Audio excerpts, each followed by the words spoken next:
ప్రియ దేవుని బిడ్డలారా, బైబిల్ చదవటం వినటం వల్ల మనలో విశ్వాసం పెరుగుతుంది. మన మార్గానికి త్రోవ చూపుతుంది. సమస్త జనులను శిష్యులనుగా చేయుడి మత్తయి 28:19 వచనంలో దేవుని వాక్యం తెలియచేస్తోంది.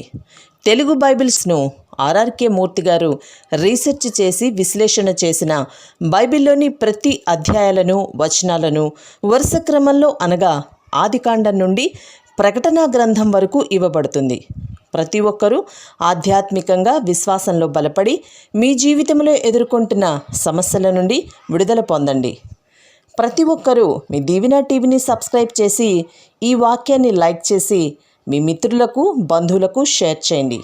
దేవుని సువార్తను ప్రకటింపబడుటలో మీరు పాలిభాగస్తులు కండి. ప్రియమైన దేవుని బిడ్డలారా, క్రీస్తునందు మీకందరికీ శుభం. మన పాఠం పరమగీతం 8వ అధ్యాయం 9 నుండి 14వ వచనం వరకు సావధానంగా వినండి. షూలమ్మీతి తన చెల్లెలను గురించి మాట్లాడుతుంది. నాకొక చిన్న చెల్లెలు కలదు, దానికి ఇంకా వయస్సు రాలేదు. వివాహకాలము వచ్చినప్పుడు మేము దాని విషయమై ఏమి చెయ్యాలి? అది ప్రాకారము వంటిదయిందా? మేము దానిపైన వెండి గోపురమొకటి కడతాము. అది కవాటము వంటిది అయిందా? దేవదారు మ్రానుతో దానికి అడ్డులను కడతాము. నేను ప్రాకారము వంటి దానినయ్యాను. అతని దృష్టికి నేను క్షేమము నొందిన దానినయ్యాను. దేవుని బిడ్డలారా, వింటున్నారా? ఆమె చెల్లెలికి ఇంకా యుక్త వయస్సు రాలేదు. పెండ్లి ఈడు వచ్చినప్పుడు దానికి మేమేమి చెయ్యాలి? అది ప్రాకారమైతే దానిమీద వెండి గోపురమొకటి కట్టిస్తాము. అది కవాటము వంటిదైతే దేవదారు మ్రానుతో దానికి అడ్డు కడతాము అంటున్నది. ప్రేమ కాపాడుతుంది. ఇక్కడ కుటుంబ ప్రేమ పేర్కొనబడింది.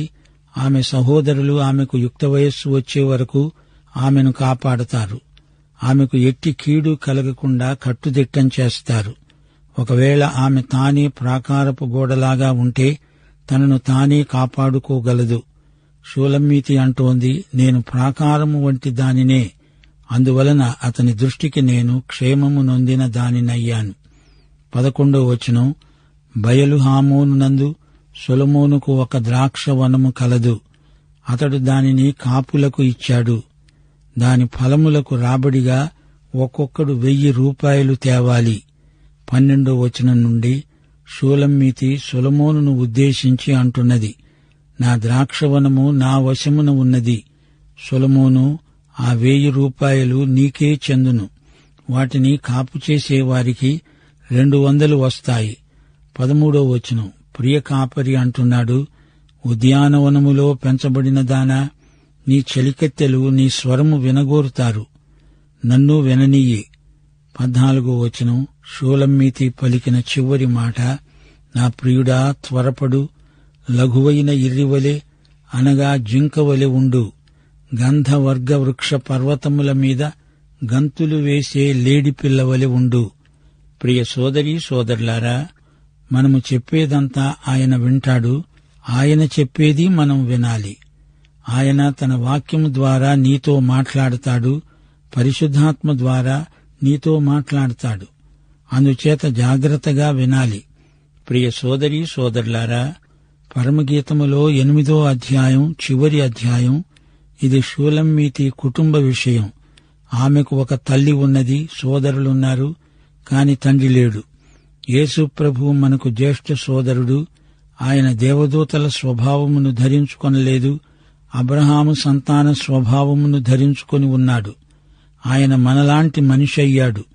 మన ఎముకలలో ఎముక, మాంసములో మాంసము అయ్యాడు. ఆయన మనకు సోదరుడు అనిపించుకోవడానికి సిగ్గుపడలేదు. క్రీస్తు ప్రేమను రహస్యంగా దాచిపెట్టకూడదు. ప్రేమ లేకపోయినా ఉన్నట్టు నటించకూడదు. మనకున్న శ్రేష్టమైనవి ఆయనకు సమర్పించాలి. గొర్రెపిల్ల వివాహ మహోత్సవం రాబోతోంది. అప్పుడు పెండ్లి కుమార్తె తనను తాను అలంకరించుకొని సిద్ధపడి ఆయనకు ఎదురు వెళ్లాలి. ప్రియ యేసునిపై ఆనుకొని అరణ్య మార్గమున నడవటమే ఆనంద జీవితం. మనము ప్రభువు మీద పూర్తిగా ఆధారపడి ఉన్నాము. ఆయన కోసం కనిపెట్టుకొని ఉన్నాము. యెషయా గ్రంథం 40వ అధ్యాయం 31వ వచనం, యెహోవా కోసమే ఎదురు చూచేవారు నూతన బలము పొందుతారు. వారు పక్షిరాజుల వలె రెక్కలు చాచి పైకి ఎగురుతారు, అలయక పరిగెత్తుతారు, సొమ్మసిల్లక నడిచిపోతారు. ఆయన ధ్వజం ప్రేమ.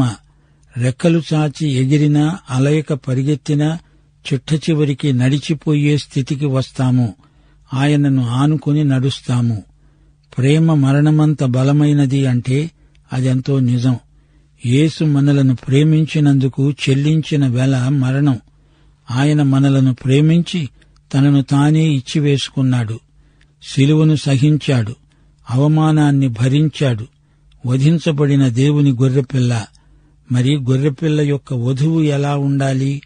ప్రకటన గ్రంథం 12వ అధ్యాయం 11వ వచనం, వారు గొర్రెపిల్ల రక్తమును బట్టి తాము ఇచ్చిన సాక్ష్యమును బట్టి జయించారు గాని మరణము వరకు తమ ప్రాణమును ప్రేమించిన వారు కారు.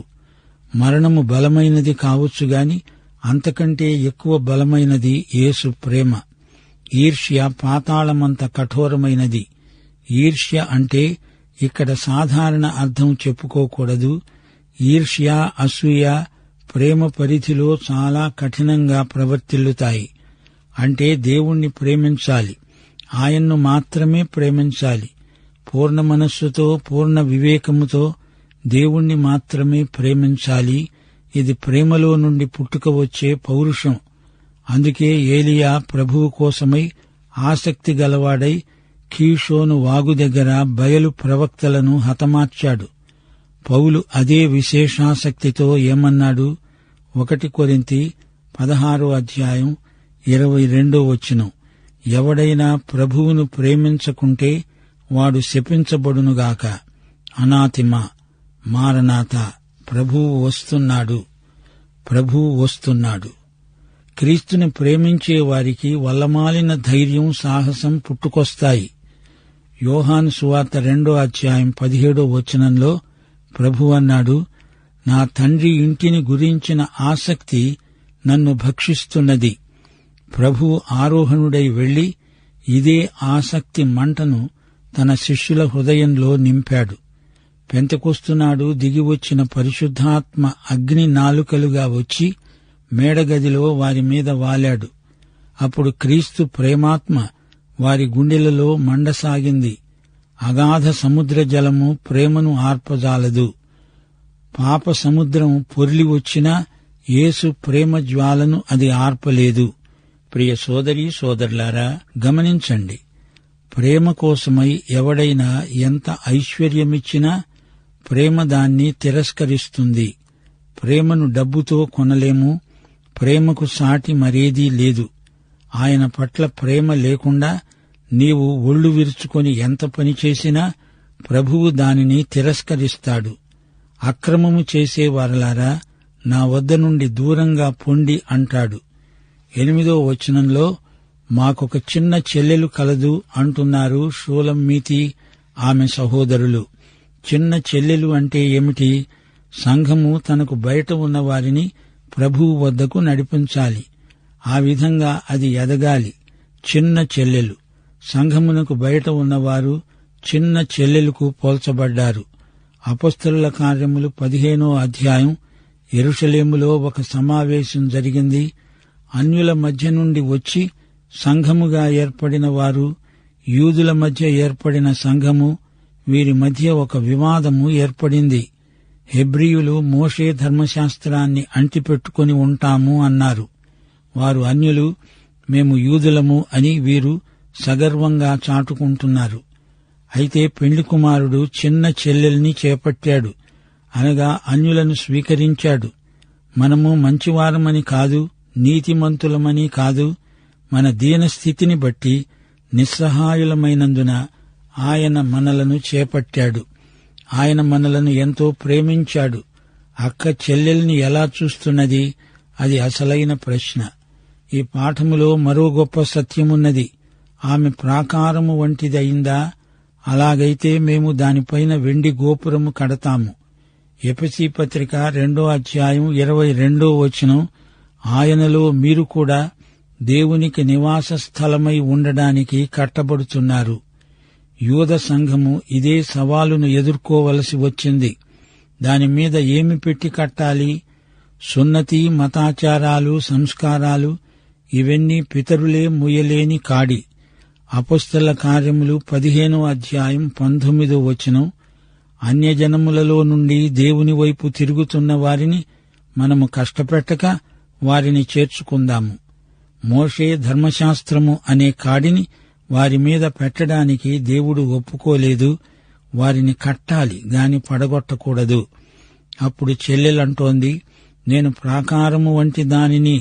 అపొస్తలుల కార్యములు 15వ అధ్యాయం 31వ వచనం. వారు ఆ పత్రిక చదువుకొని అందువలన ఆదరణ పొంది సంతోషించారు. దేవుని ఆలయములో చిన్న చెల్లెలే ఒక గోడయింది. ఎఫెసీ పత్రిక 2వ అధ్యాయం 19 నుండి 22వ వచనం వరకు, మీరిక మీదట పరజనులు, పరదేశులు అయి ఉండక పరిశుద్ధులతో ఏకపట్టణస్థులను దేవుని ఇంటివారునై ఉన్నారు. క్రీస్తు యేసే ముఖ్యమైన మూలరాయి అయి ఉండగా అపొస్తలులను, ప్రవక్తలను వేసిన పునాది మీద మీరు కట్టబడి ఉన్నారు. ప్రతి కట్టడము ఆయనలో చక్కగా అమర్చబడి ప్రభువునందు పరిశుద్ధమైన దేవాలయమవటానికి వృద్ధి పొందుతున్నది. ఆయనలో మీరు కూడా ఆత్మ మూలముగా దేవునికి నివాస స్థలమై ఉండడానికి కట్టబడుతున్నారు. ఆమె అంటోంది, నా వక్షస్థలం ఒక దుర్గము వంటిది. నా చిన్న చెల్లెలు పెద్దదయింది, యుక్త వయస్సు వచ్చింది. ఆమెకు ఇప్పుడు క్షేమము, భద్రత ఉన్నాయి. చిన్న సంఘాలు పెద్దవి అవుతున్నాయి. అయితే ఈ రోజున సువార్తను ప్రకటించేవారు కావాలి. రోమాపత్రిక 10వ అధ్యాయం 14వ వచనం ప్రకారము ప్రకటించేవారు లేని ఎడల వారు ఎలా వింటారు? సొలొమోనుకు ఒక తోట ఉంది, మంచి రాబడి ఉంది. ఎన్ని ఉంటే ఏముంది? వీటన్నిటినీ షూలమ్మితి నిరాకరిస్తుంది. ఆమె తన కాపరి కోసమే నిరీక్షిస్తున్నది. అది ఉద్యానవనం, ద్రాక్ష తోట. ఆమె ద్రాక్ష తోటను కాపాడుతుంది. ముగింపులో ఆమె తన ప్రియుణ్ణి రమ్మని పిలుస్తోంది.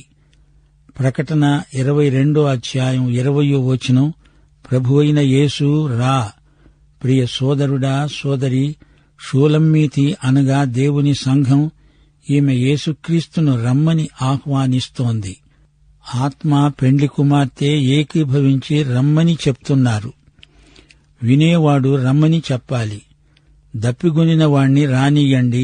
ఇచ్చయించేవాణ్ణి జీవజలమును ఉచితంగా పుచ్చుకోనియ్యండి. ఆయన రాకడను ప్రేమించేవారికి దేవుడు కిరీటాన్ని బహూకరిస్తాడు. ఆయన రాకడను ప్రేమించడమంటే ఆయనను ప్రేమించడమే. పెండ్లి కుమార్తె ఆయన రావాలని నిరీక్షిస్తుంది. ప్రియ సోదరుడా, సోదరి, వింటున్నారా?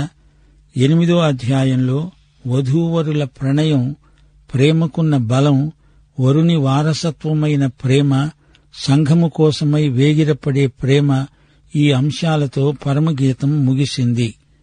ప్రియ సోదరుడా, సోదరి, మీరు కూడా ఒక విషయం మరిచిపోకండి. సంఘమే షూలమ్మితి. ప్రతి విశ్వాసి ఒక షూలమ్మితి. యేసు ప్రభు పెండ్లి కుమారుడు. ఆయన త్వరలో రానై ఉన్నాడు. గుర్తించండి, షూలమ్మితి యొక్క వరుడు సొలొమోను కాడు. సొలొమోను కంటే శ్రేష్ఠుడైన ప్రియ కాపరి ఆయనే యేసుక్రీస్తు. ఈ గ్రంథం మొత్తంలో 5 ప్రాముఖ్య సత్యాలు జ్ఞాపకముంచుకోండి. 1. ప్రేమధ్వజం. పరమగీతం 2వ అధ్యాయం 4వ వచనం. అతడు నన్ను విందుశాలకు కొనిపోయాడు, నా మీద ప్రేమను ధ్వజముగా ఎత్తాడు. ఇది యుద్ధధ్వజం. యుద్ధంలో రణగుణధ్వని. అయితే అందరికీ కనపడేటట్లు జెండా ఎగురవేస్తాడు. అలాగే ఈ ప్రేమికులకు దేవుడు ఎగురవేసిన జెండా ప్రేమ. ఈ జెండా కింద వీరు సమైక్యమవుతారు. 2. ప్రేమ నిద్ర. పరమగీతం 3వ అధ్యాయం 5వ వచనం. లేవటానికి ప్రేమకు ఇష్టమయ్యే వరకు మీరు లేపవద్దు, కలతపరచవద్దు, బతిమాలుకుంటున్నాను. ప్రేమ బలవంతం చేస్తే కలిగేది కాదు. ప్రేమ సహజంగా, స్వచ్ఛందంగా హృదయములో నుండి రావాలి. లౌకిక ఆకర్షణలకు ప్రేమ తొందరపడదు. ప్రశాంతంగా ప్రేమ వృద్ధి చెందుతుంది. అది ప్రేమ నిద్ర. ఇక మూడోది ప్రేమ కళ. పరమగీతం 5వ అధ్యాయం 2వ వచనం, నేను నిద్రించానే కాని నా మనస్సు మేలుకొని ఉన్నది. పవిత్ర ప్రేమ ఒక మధుర స్వప్నం. నిర్లక్ష్యం ఆశాభంగం కలిగిస్తుంది. కలలో షూలమ్మితి పొందిన హెచ్చరిక ఆమెను బలపరిచింది. 4 సహోదరుని ముద్దు. పరమగీతం 8వ అధ్యాయం 1వ వచనం, ఒక సహోదరుని వలె నీవు నా ఎడల ఉండినా ఎంత మేలు. అప్పుడు నేను నీకు ఎదురై ముద్దాడుతాను, నన్ను ఎవ్వరూ నిందించరు. బహిరంగముగా సహోదరుణ్ణి మాత్రమే ముద్దు పెట్టుకోవాలి. లేకపోతే ప్రజలు అపార్థం చేసుకుంటారు, నిందిస్తారు. సహోదరత్వ భావన పవిత్రమైనది. పవిత్రమైన ముద్దుతో ఆదిమ సంఘస్థులు ఒకరినొకరు పలకరించుకునేవారు. 5 ప్రేమ ప్రణయం. పరమగీతం 8వ అధ్యాయం 6వ వచనం, ప్రేమ మరణమంత బలమైనది. మరణం అన్నిటికీ అంతం. మరణం అందరినీ లొంగదీస్తుంది. మరణాన్ని ఎవరూ తప్పించుకోలేరు. అలాగే ప్రేమ నిన్ను వశపరుచుకుంటుంది. అది ఒక అగ్నిలాగా నిన్ను ఆవరిస్తుంది. ప్రేమను నిర్లక్ష్యం చేయకూడదు, వ్యతిరేకించకూడదు. యేసు ప్రేమ లోకాన్ని జయిస్తుంది, హృదయాలను మారుస్తుంది. ప్రియ సోదరుడా, సోదరి, జాగ్రత్తగా వింటున్నారా? షూలమ్మీతి తన వెనకటి అనుభవాలను తలపోసుకుంటున్నది. తన బాల్యం నుండి అన్నలు తనను కాపాడారు. ఆమె తన కాపరిని కలుసుకున్నది. ఆమె జీవితం కొత్త మలుపు తిరిగింది. కాపరికి షూలమ్మితికి మధ్య ప్రేమ రానురాను గాఢతరమైంది. షూలమ్మితి బాల్యం ఎంతో ఆసక్తిజనకమైంది. అన్నలు ఆమెను ఎంతో జాగ్రత్తగా పెంచారు. ఆమె వయస్సునందు వివేకమందు ఎదిగింది. అలాగే సంఘం కూడా సంఖ్యలో, ఆధ్యాత్మిక అనుభవంలో ఎదుగుతూ వస్తోంది. ఆమె ఒక గోడగా రూపొందింది. ఆమె తన ప్రియ కాపరిని కలుసుకున్నది గనుక ఈ ప్రేమ కావ్యం సుఖాంతమైంది. బయల్హామోనులో సొలొమోనుకు తోట ఉంది. ఆ తోటలో షూలమ్మీతి పనిచేసింది. కాని ఆమెకు సొంత ద్రాక్ష తోట ఉన్నది. ఆ తోటలో ఆమె ప్రియుడితో విహరిస్తున్నది. సొలొమోను కాదు, ప్రియకాపరి ఆమె వరుడు. పరమగీతం 2వ అధ్యాయం 14వ వచనంలో కాపరి అన్నాడు, నా పావురమా, నీ స్వరము నాకు వినపడనిమ్ము, నీ స్వరము మధురము. ఆమె అతణ్ణి త్వరగా రమ్మంటోంది. లేడి పిల్లవలే కొండ బాటల మీద త్వరపడిరా, నా ప్రియుడు లేడి పిల్లవలే ఉన్నాడు అంటున్నది. ప్రియ సోదరుడా, సోదరి, ఈ ప్రేమ పాటలోని సందేశం మరిచిపోకండి. దేవుడు వైవాహిక ప్రేమను ఎంతో ఆశీర్వదించాడు. వివాహము ఎంతో పరిశుద్ధమైనది. ఒకే భార్య, ఒకే భర్త. వివాహ బంధం వధూవరుల మరణం వరకు విడదీయరానిది. భార్యాభర్తల పరస్పర ప్రేమ రానురాను వృద్ధి చెందుతుందే తప్ప అది తరిగేది కాదు. పురుషుడు తన తండ్రిని తల్లిని విడిచి తన భార్యను హత్తుకుంటాడు. వారు ఏక శరీరమై ఉంటారు. భార్యాభర్తల మధ్య ఆకర్షణ జీవితాంతము వరకు కొనసాగుతుంది. వైవాహిక ప్రేమపై దేవుని ఆశీర్వాదం నిలిచి ఉంటుంది. పరమగీతం 4వ అధ్యాయం 12వ వచనం, నా ప్రాణేశ్వరి ఉద్యానవనము లాంటి ప్రవాహ జలకూపము వంటిది, పరిమళ భరితమైనది. ప్రేమ భౌతికమైన ఆకర్షణలకు అతీతమైనది. ప్రేమ ఎట్టి ఒత్తిడులకు లొంగదు. ప్రేమలో నైతిక పవిత్రత ఉంది. విశ్వసనీయత ప్రేమలోని ప్రత్యేకత. నేను ప్రియుని దానను, అతడు నావాడు, అతడు నాయందు ఆశాబద్ధుడు. దేవుని ప్రేమ ఆయన సంఘము పట్ల ఎంత ఉదాత్తమైనదో గ్రహించండి. యేసు ప్రభువు తన సంఘము కోసం తనను తానే ఇచ్చివేసుకున్నాడు, తన ప్రాణం పెట్టాడు. ప్రియ సోదరుడా, సోదరి, పరమగీతమంతా విన్నాక మీకేమనిపిస్తోంది? ప్రతి విశ్వాసి ఈ లోకంలో పుట్టి పెరుగుతాడు, కాని ఒకానొక రోజున పరలోకంలోకి తిరిగి పుడతాడు. అప్పటి నుండి యేసు ప్రేమలో ఎదుగుతూ ఉంటాడు. లోకము, శరీరము, సైతాను అనే ముగ్గురు శత్రువులను ఎదిరించి నిలుస్తాడు. ఇదే షూలమ్మీతి కథ, నీ కథ, నా కథ. ఈ పాఠంలో షూలమ్మీతి తన బాల్య దినాలను జ్ఞాపకం చేసుకుంటోంది. అప్పుడామె తన అన్నల అదుపాజ్ఞలలో ఉన్నది. ఆమెకు యుక్త వయస్సు వచ్చినప్పుడు పెళ్లి చెయ్యాలి. అయితే ఎవరా వరుడు అని అన్నలు ఆలోచించారు. ఆమె ఒక గోడలాగా ఉంటుందని, శోధనలను ఎదుర్కొని నిలుస్తుందని ఆశించారు. ఆమె గోడ అవ్వాలి కాని తలుపు కాకూడదు. ప్రతి శోధనకు తలుపు తెరిస్తే జీవితం నిరర్థకమైపోతుంది. 8వ అధ్యాయం 10వ వచనంలో, నేను గోడనే, నా వక్షస్థలమే దుర్గము, నేను క్షేమముగా ఉన్నాను. తన ప్రియుని దృష్టిలో తాను నిష్కళంకురాలు. 11-12 వచనాలలో ఆమె తనకున్నదంతా తన ప్రియునికి సమర్పించుకుంటున్నది. తాను తనకేమున్నదో అదంతా తన ప్రియునికే ఇచ్చివేసుకుంటున్నది. ఇది వైవాహిక నియమం. సొలొమోనుకు ఏమి ఉన్నా, ఎంత ఉన్నా ఆమె అతణ్ణి తిరస్కరించింది, తన కాపరినే కోరుకుంది. 14వ వచనంలో పరమగీతంలోని చిట్ట చివరి మాట, నా ప్రియుడా రా, త్వరపడు, నీవు లఘువైన లేడిపిల్లలా ఉన్నావు. గంధవర్గ వృక్ష పర్వతముల మీద గంతులు వేస్తూ లేడిపిల్లలాగా రా. పరమగీతమంతటా షూలమ్మీతి ప్రేమ తన కాపరి మీద అధికమవుతూనే ఉంది. షూలమ్మీతి కన్న కలలు, చూచిన దర్శనాలన్నీ ఈడేరాయి. దేవుని యొక్క విశ్వసనీయత వైవాహిక ప్రేమలో, దాంపత్య అనుబంధంలో ఎల్లప్పుడూ ద్యోతకమవుతూ ఉంటాయి.